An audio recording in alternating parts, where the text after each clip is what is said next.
Moduls Rīga piedāvā. Well, my name is Pīters Broderiks. I was born in America in a state of Maine, which is the farthest east state. But when I was very young, 3 or 4 years old, my family moved to the west coast of America, to Oregon. And that's where I grew up and started at the age of 7 with the violin, taking violin lessons. Classical, but also folk music as well. We kind of did both. So, and then from that point on, music was a very big part of my life. Also, I'm the youngest of 3 children, and both of my brother and sister, they also play music, and my parents as well. So it was a house full of instruments, and so from a very young age, I was playing a lot of music. And then when I got out of high school, I moved to the big city in Oregon, which is Portland. It has a reputation, I think, in the music world. There's a lot of music and art and just creative things coming out of that town. So I moved there and I started to play with lots of different bands and go into studios and recording different instruments. And then when I was 20 years old, I got an invitation from this Danish band called Efterklang. And they invited me to move to Europe and start touring with them. And that was when I kind of started having a career in music. We met on the internet on MySpace, back when MySpace was a big thing. In 2005 or 6, and I was just a huge fan of the band. I started to reach out to them, and I asked them for their mailing address, and I would send them CDs when I made music. And somehow they liked that stuff, and we just kept in touch. And one day they were looking for a new violinist, and I think the singer kept saying to the other guys, "Well, we really need someone like that guy, Pīters Broderiks." And the other guys would say, "Well, yeah, but he lives in America." And they kept trying to think of somebody, and he said, "You know, I just really think we need to find someone like that guy, Pīters Broderiks." And then finally one of the guys just said to him, "Well, then ask him, for God's sake. Then he'll say no, and we can move on." But of course I didn't say no. I was shaking and said yes right away. I was very excited about it. I really enjoy to play with all different kinds of musicians, and each time I play with a new band or a new musician, I learn something new from the way they think about music, and it helps me grow in my own composition. So I really like to do both and to not be too trapped in one direction. But of course, with my own music, it's probably gives me the most satisfaction because it's coming straight from me. And maybe with other bands and music, I don't get quite the same satisfaction from it, but I see it as a very important thing for me to branch out and work with different people. The process of creating the music, that's a very personal thing, but once it's out there, it's not mine anymore. It belongs to the people. And I think without that encouragement of the people, I would never have gotten where I am today. When I make music, I try not to think about what genre it is, and I kind of purposefully try to make music which will confuse people and make them say, what kind of music is this? And you know, those things are really just a way for people to feel like they understand music and to give it a context in their minds. You know, you have to say, "Oh, well, this is kind of like this and kind of like that," and it helps you understand it. And everyone wants to kind of understand, I think, a bit what they're listening to.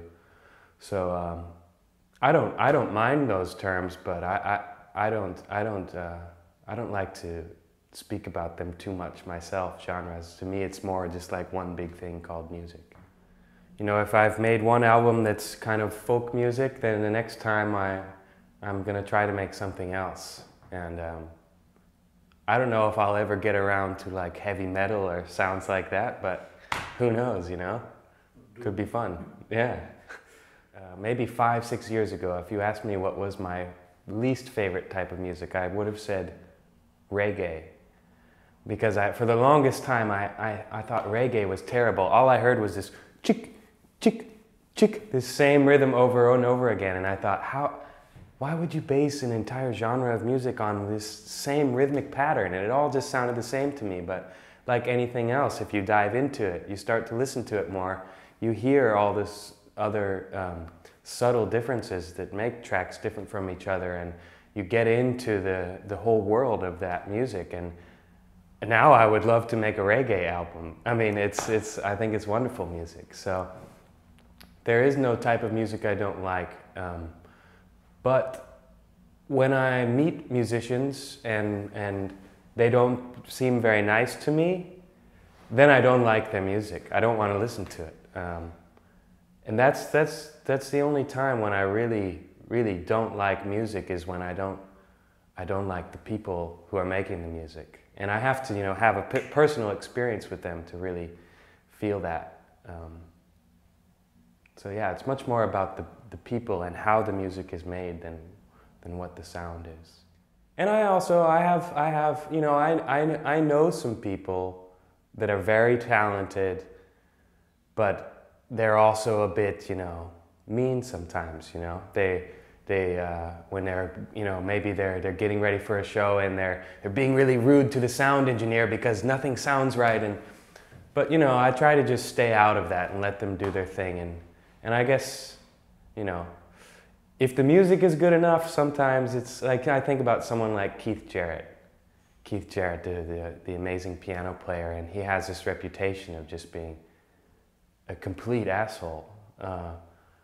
But, you hear his music and somehow it transcends that thing, and you think, well, maybe he has to be an asshole in order to do that incredible thing. I'm a big record collector. I'm constantly finding things and finding new stuff and buying new records. And it seems these days I mostly listen to music made by friends of mine, because over the years I've met so many different musicians, and they're all making records, and we trade records, and I like that thing of knowing the person. It really enhances the music to me. It gives it a much bigger context and feeling. I know some people like to listen to music and have it be a mystery, and maybe you don't want to meet the person who made it because it can shatter the mystery for you and change your ideas about it. But I like to get as intimate as possible with the music and how it was made and who are the people who made it. And it's different for everyone. I think the people who are a bit younger, for instance, who are growing up in this generation, who are used to the digital music world, they didn't know the world of physical CDs and vinyls before the digital. They're probably much more accustomed to just have a file, maybe it doesn't even have a name, and they're used to that. But I think for us we've been collecting music before the digital age, we will always hold on to that thing, perhaps. Oftentimes, some of my most exciting songs come out of, I'm in a group of people at somebody's house and everybody's talking, and I see a guitar in the corner, and I don't feel like socializing, so I pick up the guitar and kind of awkwardly pick away in the corner. And I mean, equally important to the melody to me is the texture of the song and the sonic quality of it. I mean, you can write a part on the guitar, but when you record that guitar, do you put one microphone here, or do you put one microphone in the room and play really loud, or maybe it's an electric guitar? And there's so many different ways to make that sound, and I put a lot of thought into how it should sound. So I wouldn't say it's more important than the melody, but it's equally as important. I started to collect instruments when I was a teenager. I would go to friends and look in their attic and in the garage, and maybe their grandmother had an accordion or something that's just sitting there collecting dust, and I started to acquire a lot of different instruments in this way. And I would just try to learn how to play them all. I don't have much practice with horn instruments, trumpets or clarinets or things. It's not my area of, I haven't really been trying that much, but still I like to try sometimes, But mostly I'm limited to string instruments and piano, keyboard instruments, and the voice. One of my biggest inspirations over the last 5 or 6 years was a guy named Arthur Russell.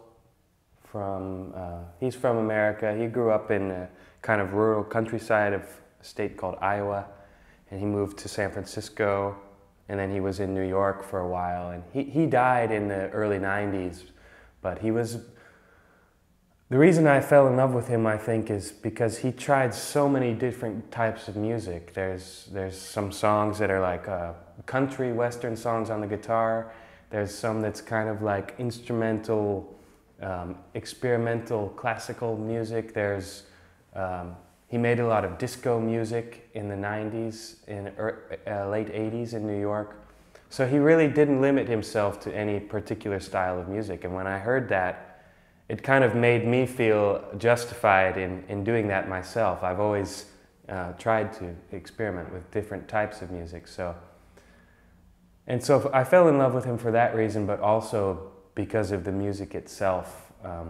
Especially when he sings. His voice to me sounds so pure, and some of the effects he used on the vocals are a lot of delays and echoes, and it was a very powerful thing when I first heard that, and it's been a big inspiration. This is quite a simple song which I wrote about. It's all about moving to Denmark and getting this opportunity to play with Efterklang and feeling very, very blessed about that whole situation.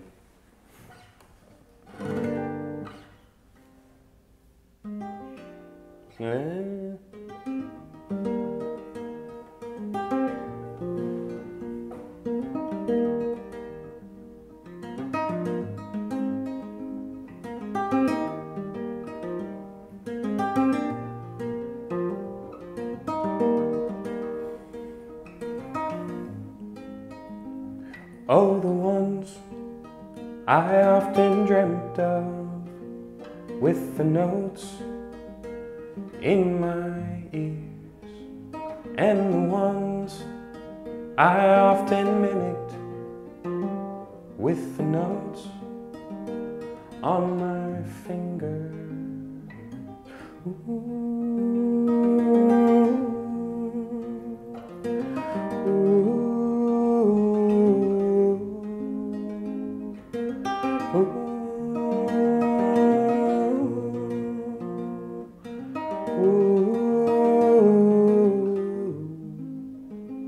And my bed is on the floor.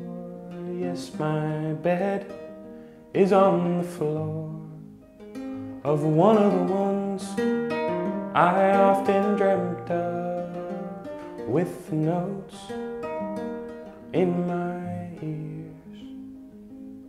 And that's why I know that I can say I'm lucky today.